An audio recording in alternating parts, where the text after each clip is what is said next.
Olá, pessoal. Na aula de hoje de eletrólise, nós vamos ver as leis de Faraday.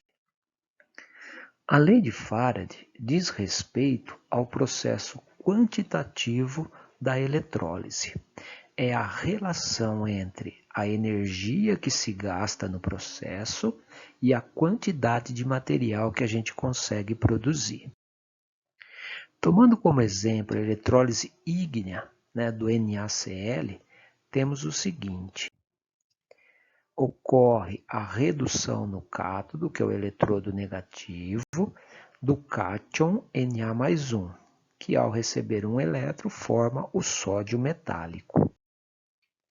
Perceba pela estequiometria que cada mol de sódio, 1+ do cátion, eu preciso de 1 mol de elétrons para produzir 1 mol do sódio metálico, cuja massa atômica é de 23 gramas. Então, cada mol de sódio que eu produzo é 23 gramas desse metal. E no outro eletrodo, no catodo, ocorre a oxidação. Na eletrólise, o catodo é o eletrodo positivo. No caso da eletrólise ígnea do NaCl, eu vou ter a oxidação do cloreto formando o Cl2 mais um elétron.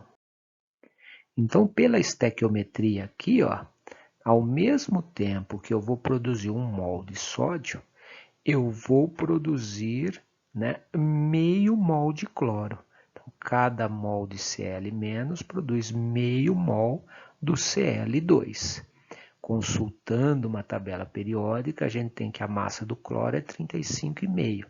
O Cl2, então, é 71 gramas. Meio mol, 35,5 gramas.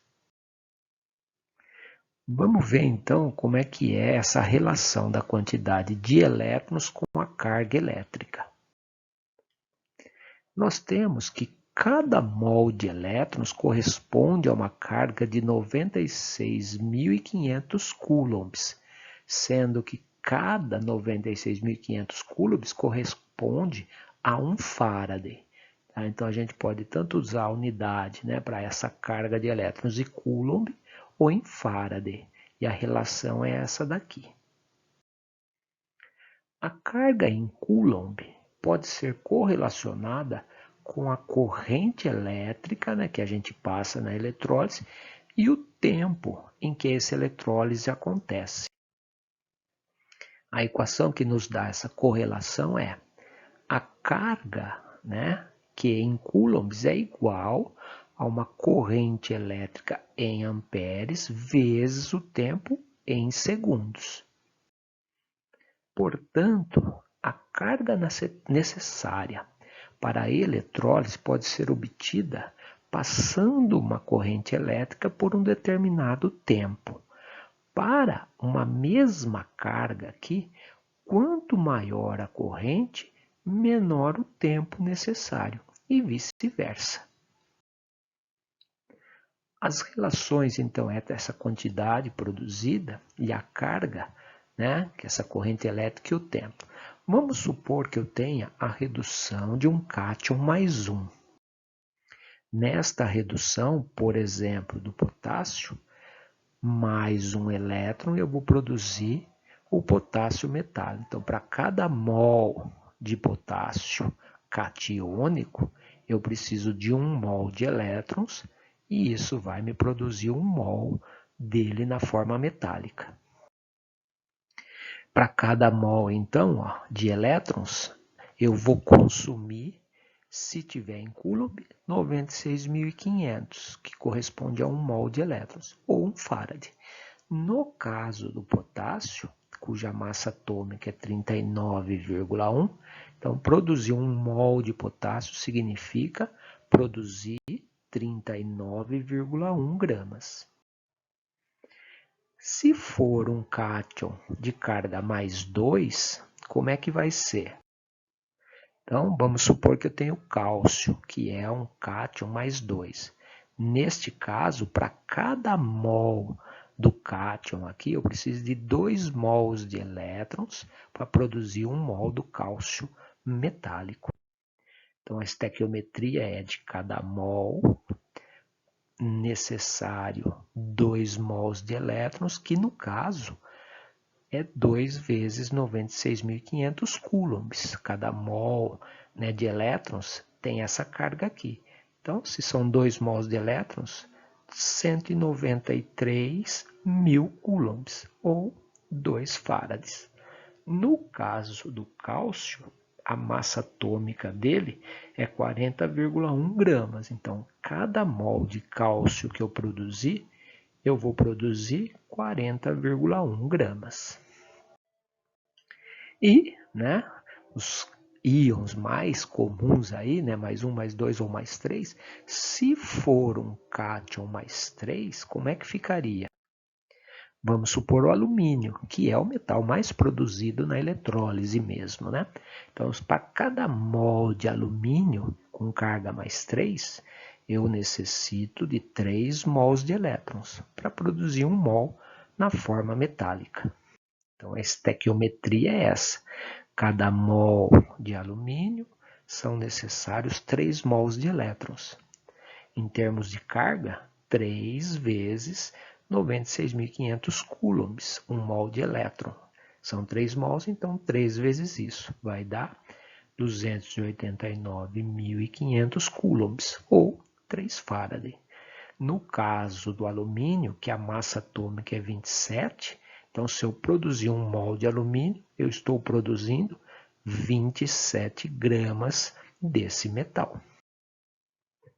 Então, a carga necessária para a obtenção do produto em cada uma dessas reações, ela pode ser obtida passando uma corrente elétrica por um determinado tempo. Essa carga necessária, eu consigo ela passando uma corrente elétrica por um tempo. E quanto maior a corrente, menos tempo eu preciso, e vice-versa.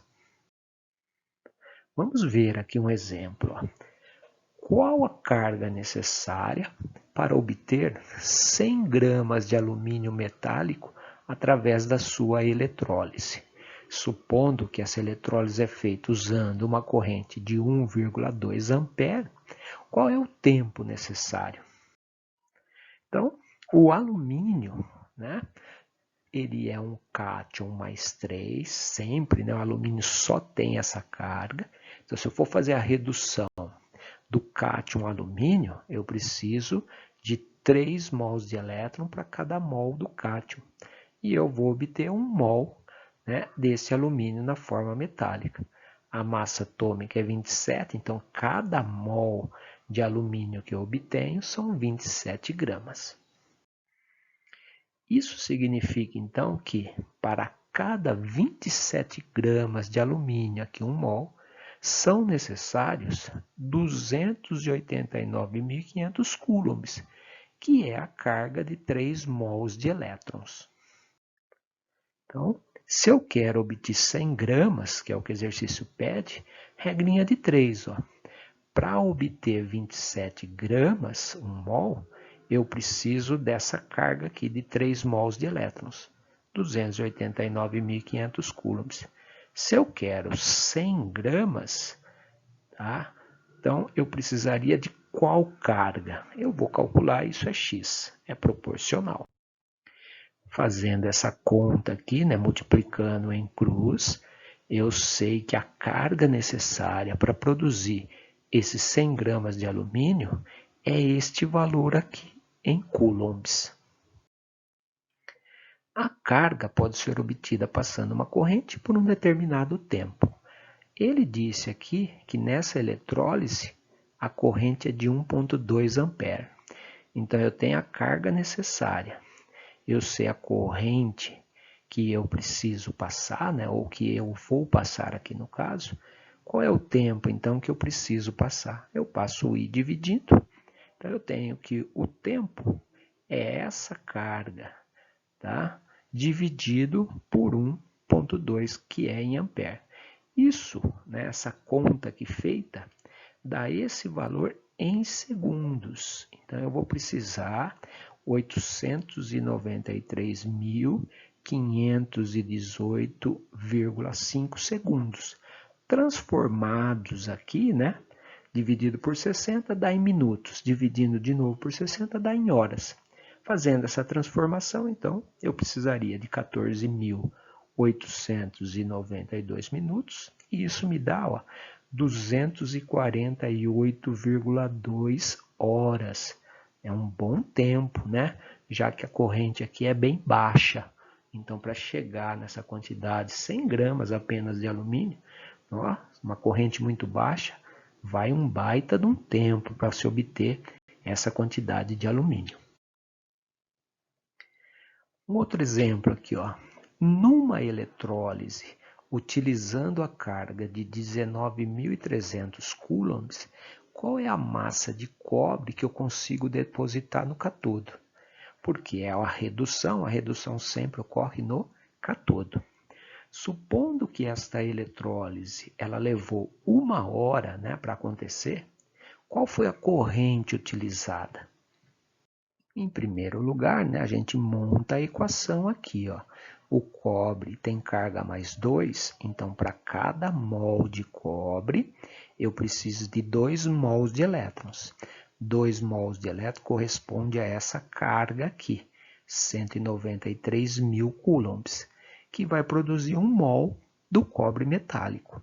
Consultando uma tabela periódica, eu tenho que a massa atômica do cobre é 63,5 gramas. Tá? Então, eu tenho essa correlação aqui. Então, a regrinha de 3, para cada 193.000 coulombs, a carga de 2 mols de elétrons, eu consigo produzir 63,5 gramas. Se ele usou essa carga aqui, de 19.300 coulombs, ele conseguiu produzir, então, que massa? 6,35. Aqui é 1/10, uma continha rápida. 1/10 dividido por 10, né? Aqui também dividido por 10. 6,35 gramas de cobre. Essa é a massa de cobre que depositou no cátodo. E aí ele quer saber qual foi a corrente utilizada. De novo, né? Carga é igual a corrente vezes o tempo. A carga usada foi de 19.300 coulombs. Ele disse, né, que isso levou 1 hora. 1 hora eu vou passar para segundos. 1 hora corresponde a 3.600 segundos. Nessa equação eu sou obrigado a usar o tempo em segundos. Então, eu passo 3.600 dividindo, a corrente que ele usou foi de 5,36 amperes para chegar nessa massa de cobre aqui no tempo de 1 hora. Valeu, pessoal. Até a próxima.